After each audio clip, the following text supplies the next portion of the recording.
విదేశీ అతిథి పక్షుల్లో పెలికాన్లు ప్రధానమైనవి. అయితే ఈ పెలికాన్ పక్షులు మన భారతదేశంలో కూడా ఉన్నాయని చాలా మందికి తెలియదు. పెలికాన్లో ఉన్న అనేక జాతుల్లో 3 జాతుల పెలికాన్లు భారతదేశంలోనే ఉంటాయి. ఇవి ఎక్కడికి వలసపోవు. బహుశా గతంలో ఎప్పుడో వలస వచ్చి వాటి సంతతి ఇక్కడే పెరిగి ఇక్కడ వాతావరణానికి అలవాటు పడిపోయాయి. ఎండాకాలమైనా సరే ఎక్కడ నీటి మడుగులుంటే అక్కడికి వెళ్లి చేపలు వేటాడుతూ ఉంటాయి. పెలికాన్ పక్షులు జీవన విధానం, వాటి ఆహార అలవాట్లు తెలిస్తే మీరు అసలు నమ్మరు.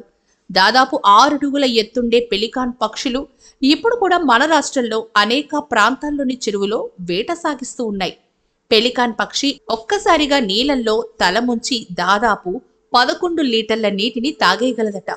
దీనికి దాదాపు 4 లీటర్ల నీరు తన కడుపులో నుంచి పంపించి మిగిలిన 7 లీటర్ల నీటిని ముక్కు కింద ఉన్న సంచిలో ఉంచుకోగలదు. అలాగే అదే సంచిలో దాదాపుగా 10 కిలోల చేపల్ని ఉంచుకొని పిల్లలకి పెట్టేందుకు ఎగిరి గూటికి చేరుకోగలదు. తన కడుపులోకి మాత్రం 4 కిలోల చేపల్ని ఆరగించేస్తుంది. మిగిలిన 10 కిలోల చేపల్ని తన పిల్లల కోసం తీసుకెళ్లగలదు. దాదాపు 6 అడుగుల ఎత్తు ఉన్న ఈ పక్షి మొత్తం కలిపితే 15 కిలోల చేపలను, అలాగే దాదాపు 15 లీటర్ల నీటిని తీసుకొని సునాయాసంగా ఆకాశ ప్రయాణం చేయగలదు. దీన్ని బట్టి పెలికాన్ పక్షి ఎంత శక్తివంతమైందో మీరు ఊహించవచ్చు.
That was it.